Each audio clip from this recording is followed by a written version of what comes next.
પૂજા વિદ્યાલય online શિક્ષણમાં આપનું સ્વાગત છે.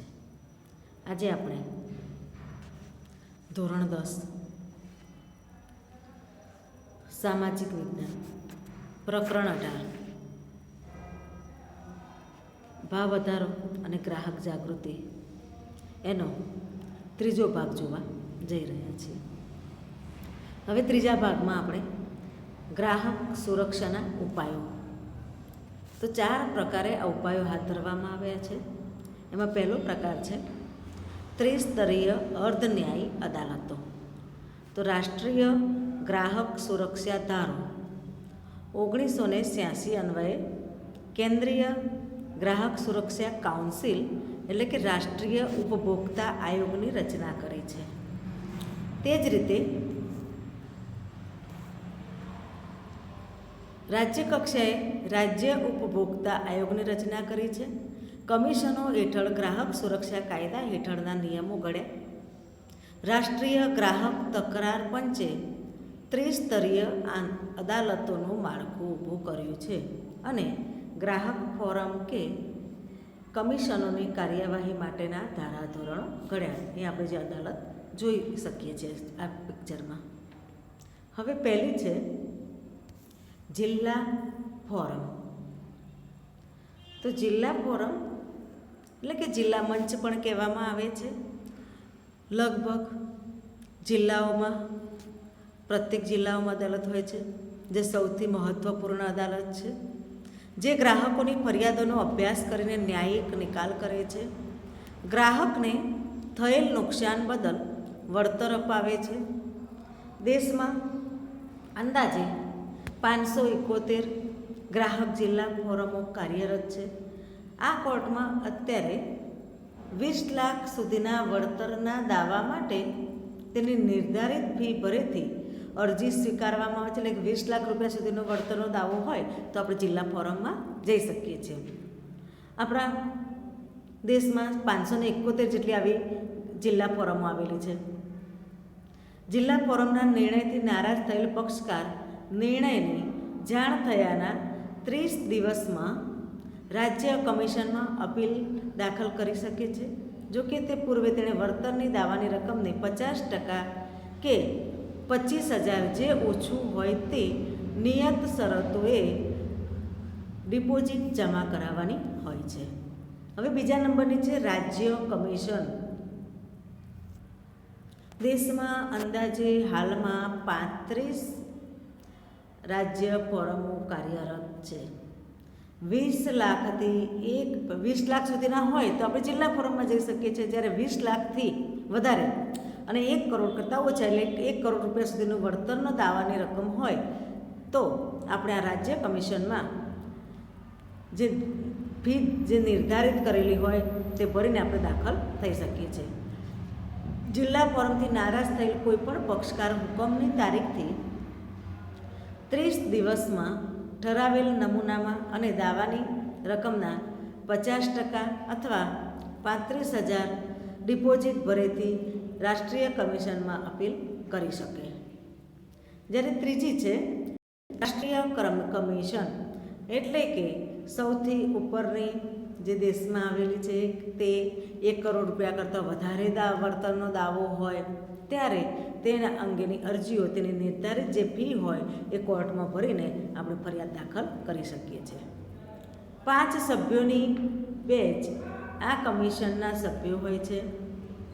રાજ્ય કમિશન અને રાષ્ટ્રીય કમિશને શક્ય એટલો વહેલો એટલે કે અરજી દાખલ કર્યા તારીખથી 90 દિવસમાં આપણે અરજીનો નિકાલ કરવાનો છે. રાષ્ટ્રીય કમિશનથી નારાજ થયેલ વ્યક્તિ કે પક્ષકાર આ કમિશનના હુકમથી 30 દિવસમાં સુપ્રીમ કોર્ટમાં નિર્ધારિત શરતોએ અપીલ દાખલ કરી શકે છે.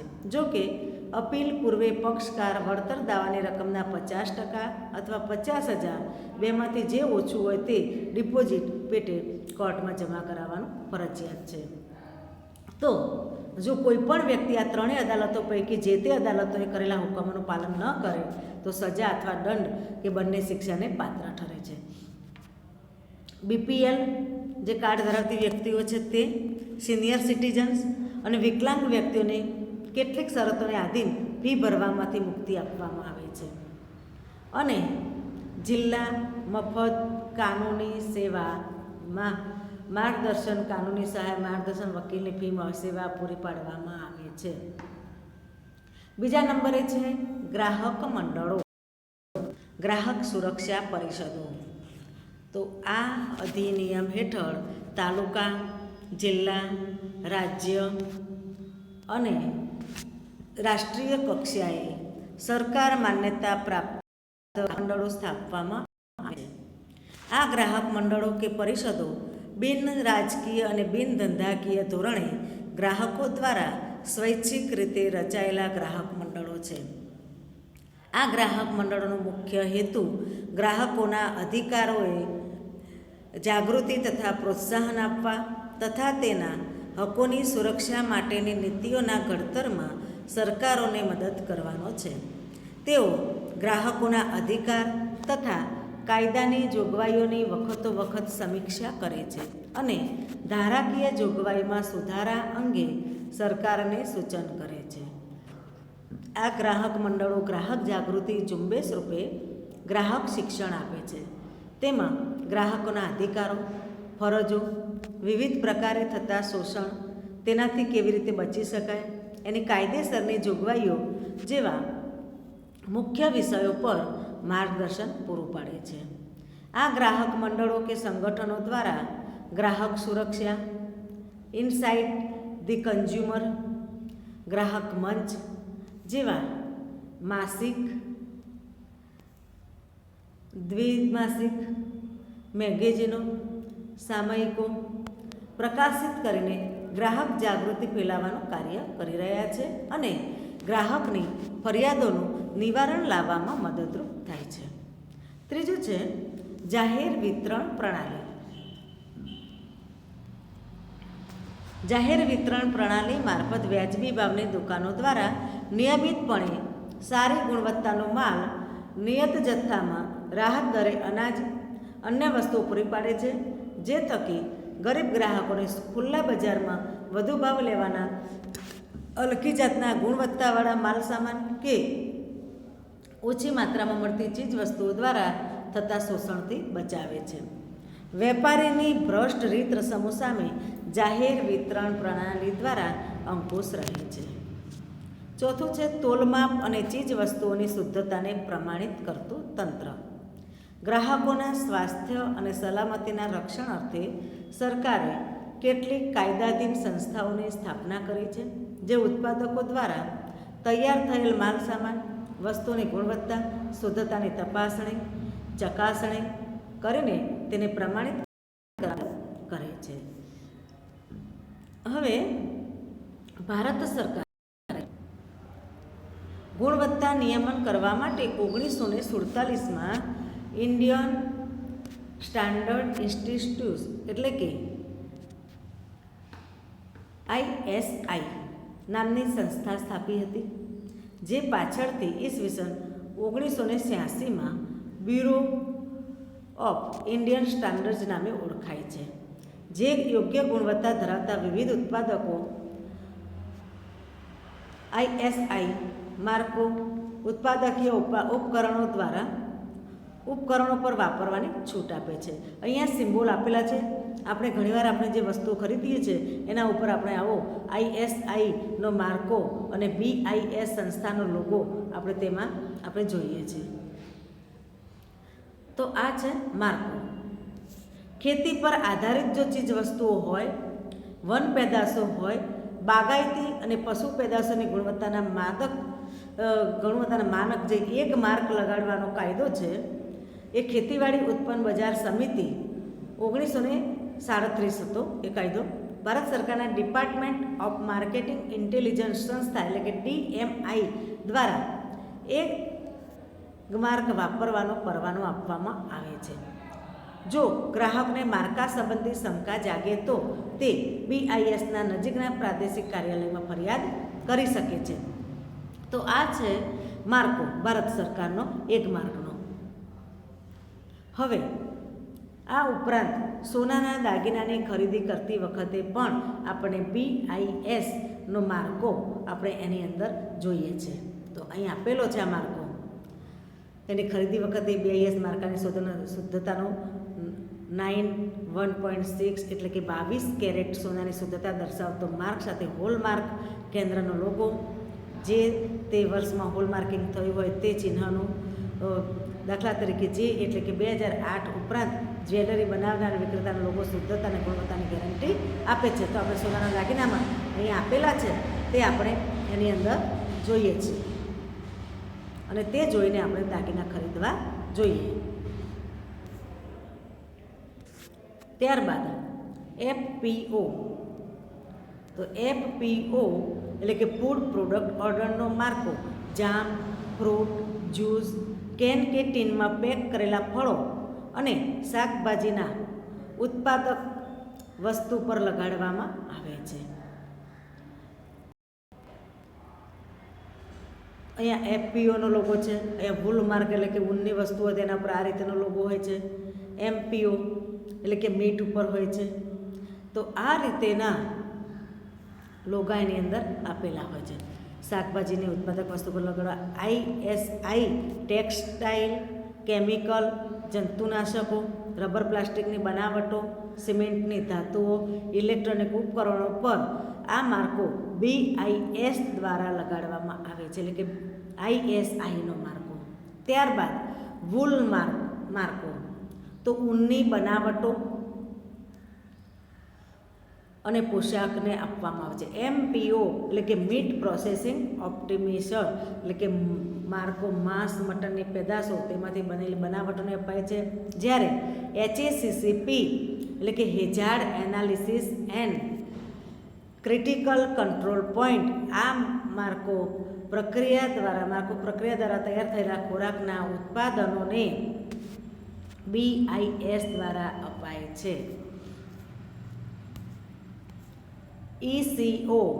તો આ જે માર્કો છે ECOનો માર્કો તે સાબુ, ડિટર્જન્ટ, કાગળ, લુબ્રિકેટિંગ ઓઇલ, પેકેજિંગ મટીરિયલ, રંગ રસાયણો, પાવડર કોટિંગ, બેટરી, સૌંદર્ય પ્રસાધનો, લાકડાના બદલે વપરાતી વસ્તુઓ, ચામડાની અને પ્લાસ્ટિકની બનાવટોને ISI દ્વારા અપાય છે, જે અત્યારે BIS આપે છે. તો આ ECOનો જે સાબુ, ડિટર્જન્ટ અહીંયા જે આપેલી છે વસ્તુ એના ઉપર ECOનો માર્કો મારવામાં આવે છે. અહીંયા તેનો સિમ્બોલ એટલે કે એનું ચિત્ર ECOનો લોગો કેવો હોય તે અહીંયા આપેલો છે.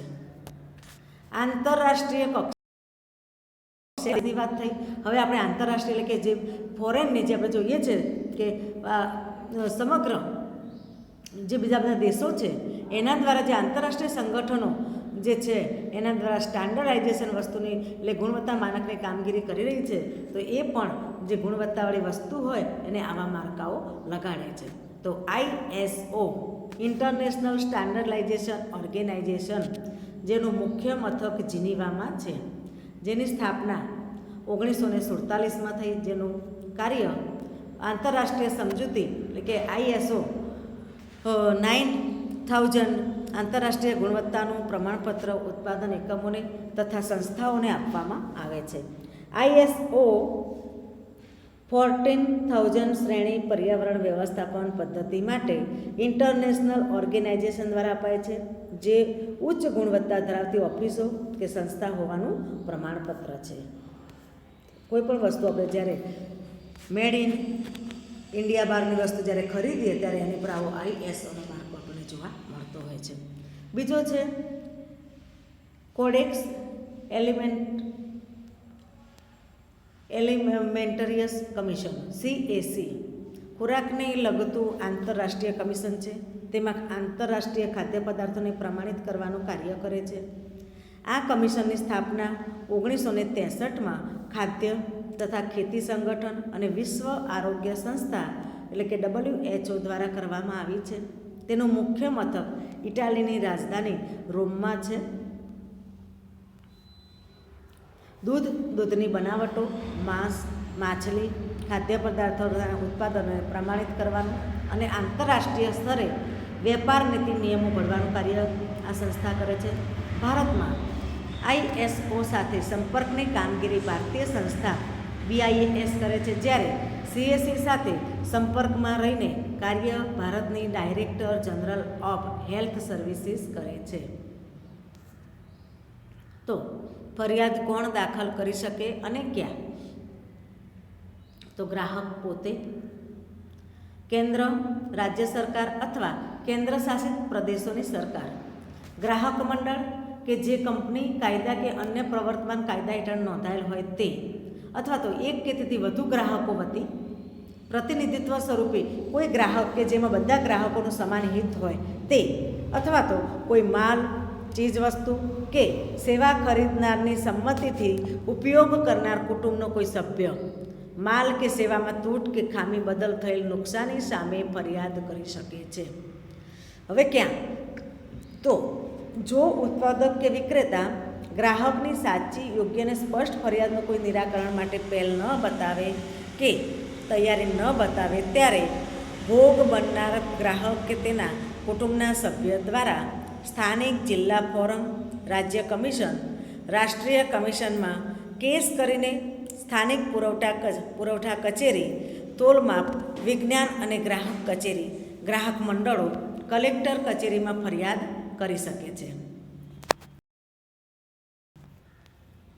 જ્યારે માલ કે સેવામાં ત્રુટિ કે ખામી જણાય અથવા કાયદા હેઠળ જેનું પાલન કરવું જરૂરી હોય તે કાર્ય કરવાની રીતમાં રહેલી અપૂર્ણતા કે સેવા ખામીને સેવામાં ઉણપ ગણાય, આમ વસ્તુની ગુણવત્તા, પ્રકાર અને શુદ્ધતા, વજન સંબંધી ઘટ કે ઉણપ બદલ ગ્રાહક ફરિયાદ કરી શકે છે.